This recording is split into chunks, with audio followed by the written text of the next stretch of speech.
Hello, hello, hello, beautiful souls. Welcome back to Psychiana. I'm Ritu Lalit, healer, astrologer, and today I want to talk about one of the most popular courses on Psychiana, which is shadow work. It is something powerful, transformative, and maybe just a little bit uncomfortable shadow work. And unique take towards it, I normally incorporate a lot of astrology into my healing. So, my shadow work course is all about exploring the hidden parts of ourselves, our fears, habits, emotions, patterns that we have pushed into the background. And yet, they still are there, they are shaping our lives. And how I use birth charts to explore this path of inner healing. So let's start with the basics. Shadow work was made popular by Carl Jung, who described the shadow as our unconscious self. The traits we deny, the traits we suppress, the traits we feel ashamed of. But ignoring such traits only gives it more power. So, shadow work is not about fixing ourselves. It's about embracing every part of ourselves. The positives, the negatives, and also the hidden. It is the process of uncovering and integrating the unconscious parts of ourselves, our psyche. Those traits, those desires, those fears, wounds that we have suppressed, rejected, these are shadows. They often come from childhood conditioning, and when we go deeper into it, when we move into the divisional charts of your birth chart, we find out that many of them are ancestral wounds or wounds and traumas we have brought into this life from our previous ones. Now let's talk about astrology as a tool for shadow work. This is our natal chart. The natal chart is more than a snapshot of the time we were born and the place we were born. It is a lot of personality traits, but it is even deeper. It is our spiritual blueprint. It tells us where our traumas are, what our traumas are. And strangely enough, it even gives us a path to healing them. So let's talk about the planets and the houses that are key for shadow work. First of all, let me talk about Pluto, the Lord of Shadows, the Lord of the underworld, the transformer. If you can read your birth chart, try to find out where your Pluto is. It doesn't show up in your Vedic chart, not unless you want it to. There are certain softwares of your Vedic chart that will, if you give the command, show the outer planets, but many Vedic charts do not acknowledge them. They don't even acknowledge certain other planets like Chiron, etc. But Pluto is where you hold your fear, your trauma, your obsession. But strangely enough, it is also the place where you hold power. Look at the sign and the house of Pluto in your chart. For example, if you have Pluto in Libra, you may struggle with control in relationships. If Pluto is in the 4th house, it points at family-related emotional wounds. And it could be ancestral, it could be emotional baggage that you carry from past life. If it's in the 10th, you might be fearful of public rejection. So normally my method of healing is I keep asking questions. I may ask, What are you afraid of losing control of? Why are you so scared of losing control? Strangely enough, many times there are people who will tell you that they know they can't control everything. They know they don't need to control everything, but they can't help themselves. They still grasp, they still try to control. So, what does that point at? It points at a certain transformation that is calling to them. They are being asked to question this urge, this strange quirk in their personality, and to heal this urge to let go. There's another planet which I find very, very pertinent to shadow work. This may not surprise you. It's Saturn, the karmic taskmaster. Saturn reveals the area where you feel most restricted, insecure, judged. But Saturn also rewards wisdom, especially that wisdom which you have worked hard to earn. Do you have your Saturn in your 5th? Maybe you fear to express joy in creativity.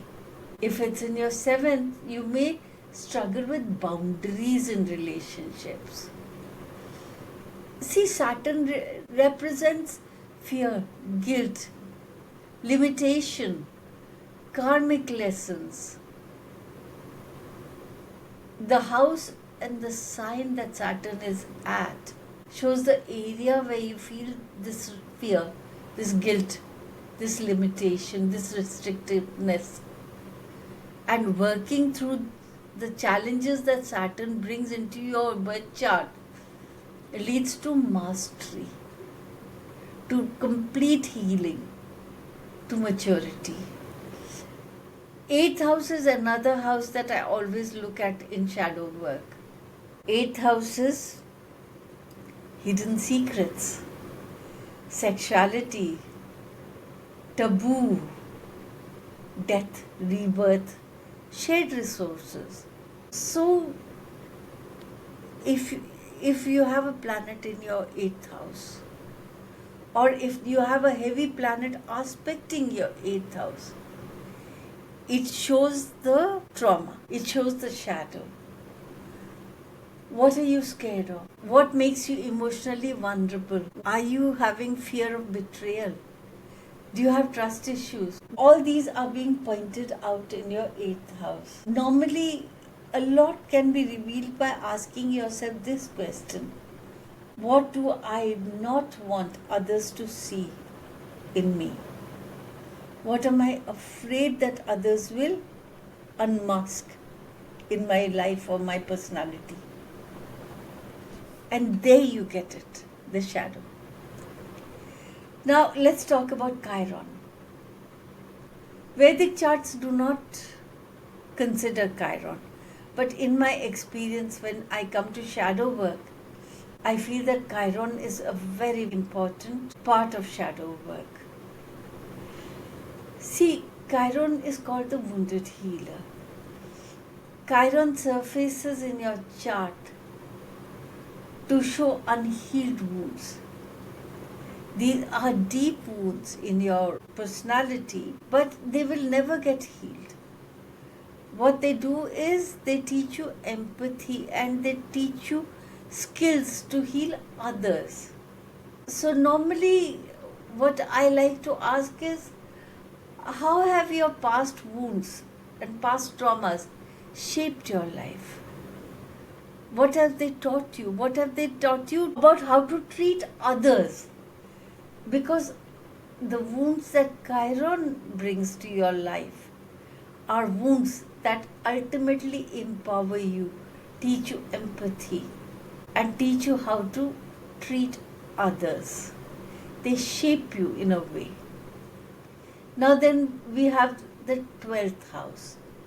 The 12th house, the last house. This is the house of death, rebirth, past life karma, dreams, isolation, karmic healing.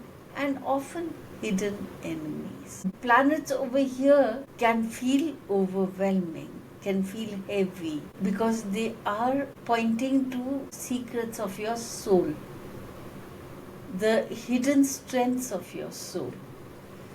So ask yourself, what do you hide from yourself? Why do you hide it from yourself?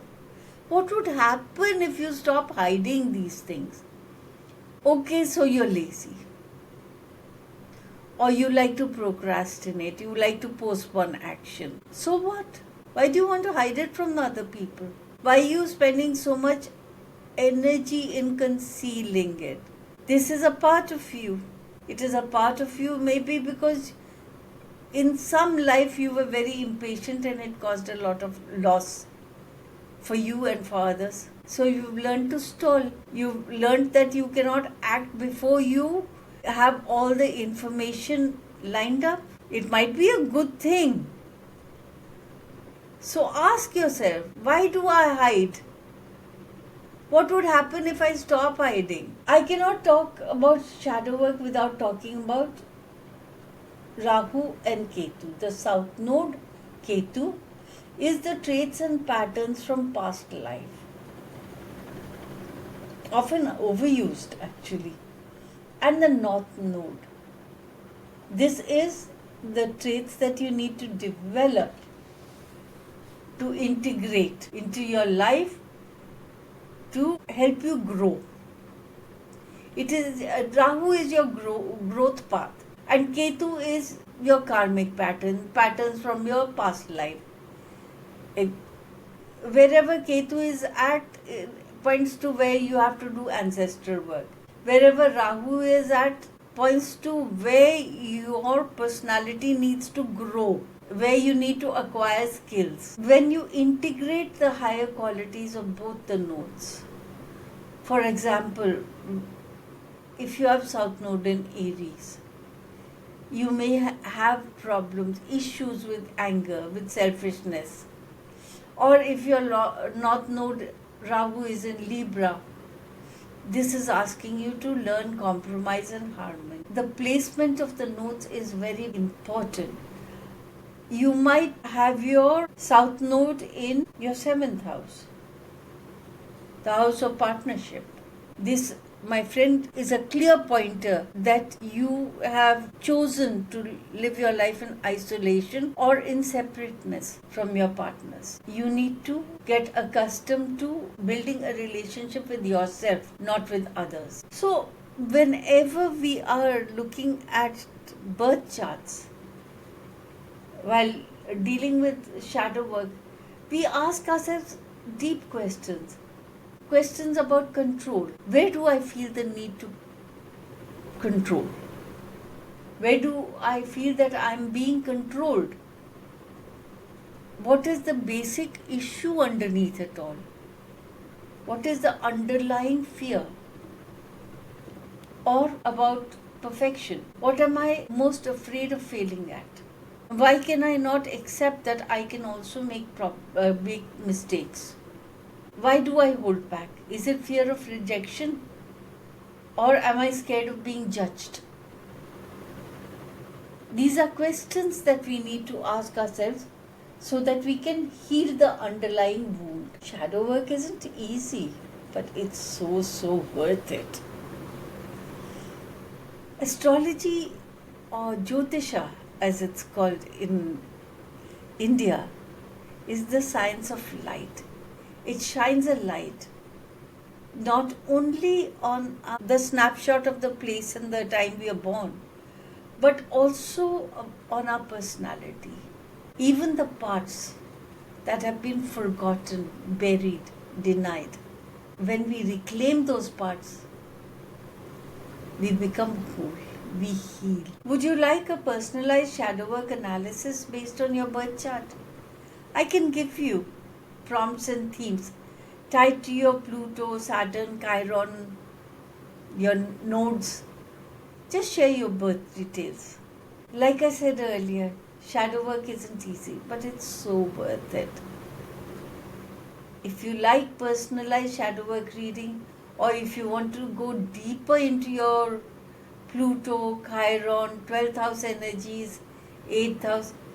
You can check out my Patreon or book a session linked below. And hey, if this video resonated, don't forget to like, subscribe, share,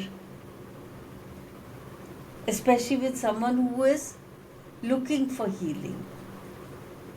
Always remember, you're not alone. And until next time, stay cosmic, stay grounded, and above all, stay true to your special magic. Namaste.